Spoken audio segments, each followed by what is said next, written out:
তোমরা এখানে নবম দশম শ্রেণীর 3.2 অধ্যায়ের বীজগণিতের 3 নম্বর অঙ্ক দেখতে পাচ্ছ। a - b = 5 এবং ab = 36 হলে aq - bq এর মান নির্ণয়।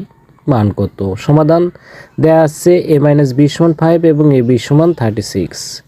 এখন মান নির্ণয় করার কথা বলা হয়েছে aq - bq, এখানে লেখা হয়েছে aq - bq। সবসময় রাখতে হবে যদি কখনো মান নির্ণয় করতে হয় অনুসিদ্ধান্ত ব্যবহার করতে হয়। এখানে মাইনাসের অনুসিদ্ধান্ত ব্যবহার করা হয়েছে এবং অনুসিদ্ধান্তটা মুখস্থ রাখার জন্য তোমরা মনে রাখবে যে যেখানে মাইনাস থাকলে মাইনাসের অনুসিদ্ধান্তে প্রথমে হবে a - b whole cube plus 3ab into a - b। এখানে a - b এর মান ব্যবহার করা হয়েছে 5, তার উপরে কিউব প্লাস 3 ইন্টু ab এর মান 36 ইন্টু a - b এর মান 5। 5 তিনবার গুণ করলে 125, তিনটা গুণ করে 540, এটা যোগ করে 125 এবং 540 যোগ করে 665 হয়েছে। সুতরাং এটাই এর অ্যান্সার।